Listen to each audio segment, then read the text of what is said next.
आता आपण तानबाजी महाकाळकर यांच्या घराजवळ उभे आहोत। या ठिकाणी जी ग्रामपंचायतने सरकारी नाली बनवलेली होती त्यावर झाकणसुद्धा बसवलेला होता, तर तो झाकण सर्व तोडताड करण्याचं काम या ठिकाणी सुरू आहे। बघा, या ठिकाणी हे कामगार बंधू आहेत, काम करून राहिलेले आहेत प्रामाणिकपणे।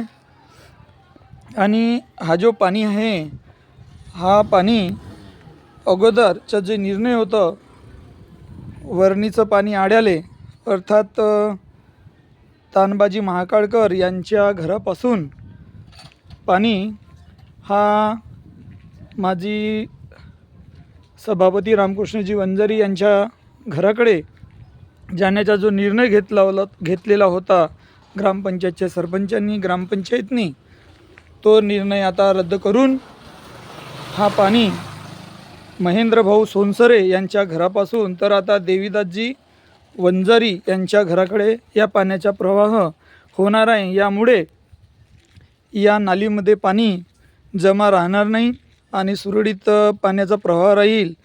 अशा प्रकारे ग्रामसभेच्या माध्यमातून मोठे मोठे कामं पहिल्याच ग्रामसभेत, पहिल्याच दणक्यामध्ये व्यवस्थितपणे झालेले आहेत। आणि अशाचसाठी सर्व गावातल्या लोकांनी प्रत्येक ग्रामसभेमध्ये हजेरी देऊन आपापली समस्या सोडवण्याकरिता हजर राहावं, अशी मी SRS ग्रुपच्या वतीने सर्वांना विनंती करतो। आणि SRS ग्रुप कंपनी भुगाव हा यूट्यूब चॅनल आहे, या चॅनलला सबस्क्राईब आणि लाईक करावं, जेणेकरून गावातल्या समस्या कोणत्याही राहिल्या तर त्या तुमच्यापर्यंत लवकरात लवकर पोहोचतील, ही विनंती। धन्यवाद।